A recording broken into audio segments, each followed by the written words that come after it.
Hello guys, இன்றைக்கி நம்ம வேலூரில் கீவிக்குப்பம் அருகில் மகாதேவ மலை கோவிலுக்கு தான் வந்திருக்கோம். இங்கே பார்த்திங்கன்னா மலையை குடஞ்சி அதில் ரோட் போட்டிருக்காங்க.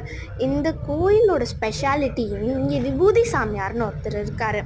அவர் தான் இந்த கோயிலெல்லாம் கட்டினது.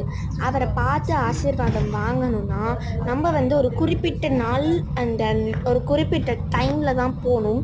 அந்த டைம் எப்போன்ட்டு நான் இங்கே லைக் அண்ட் சப்ஸ்கிரைப் பண்ணிவிட்டு சேனல்குள்ளே போனீங்கன்னா அந்த விபூதி சாமியாரை எப்போ பார்க்கணும், எப்படி பார்க்கணும் அப்படின்ற வீடியோலாம் இருக்கும். இப்போ பேக் சைட் போனீங்கன்னா இந்த கோயிலில் பைரவர், முருகர், ஆஞ்சநேயர் அப்படின்ட்டு நிறைய பேர் இருக்காங்க. இப்படி பார்த்தோன்னா ஃபஸ்ட்டு பைரவர் இருக்கார். அதுக்கப்புறம் அந்த சைட் போகணும் ஸ்டெப்ஸ்க்கு, அதை பேக் சைட் போகணும். அண்ட் தென் இந்த கோயில் ரொம்ப பெருசு, சுற்றி வரத்துக்கு ரொம்ப டைம் ஆகும். அண்ட் இங்கே பார்த்திங்கன்னா நிறைய மங்கீஸ் இருக்குது. ஸோ மங்கி தொல்லை நிறைய இருக்கும். சேஃப்டியாக இருங்க வரீங்கன்னா. அண்ட் தென் இப்போ நம்ம பேக் சைட் போயிட்டு அந்த சைடில் போய் படி ஏறி போகணும். இந்த ஸ்டெப்ஸே 100 and 150+ ஸ்டெப்ஸ் இருக்கும். பாதி ஸ்டெப்ஸ் தான் இந்த மாதிரி ஒழுங்காக இருக்கும்.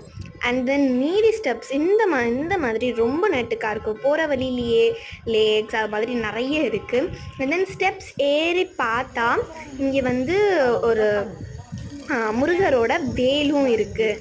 அண்ட் தென் இதெல்லாம் பார்த்துட்டு அப்படியே மேலே போகும்போது ஆஞ்சநேயர் வராரு. அதுக்கப்புறம் விநாயகரும் வராரு. அதுக்கப்புறம் மேலே போனோன்னா கோயில், இதுதான் கோயில். அண்ட் தென் இதை சுற்றி பார்த்துட்டு அந்த சைடு போய் பார்த்தோன்னா சிவனோட திரிசூலம் இருக்கும். இந்த வீடியோ பிடிச்சி லைக் பண்ணுங்கள், சப்ஸ்கிரைப் பண்ணுங்கள், ஷேர் பண்ணுங்கள். Bye guys.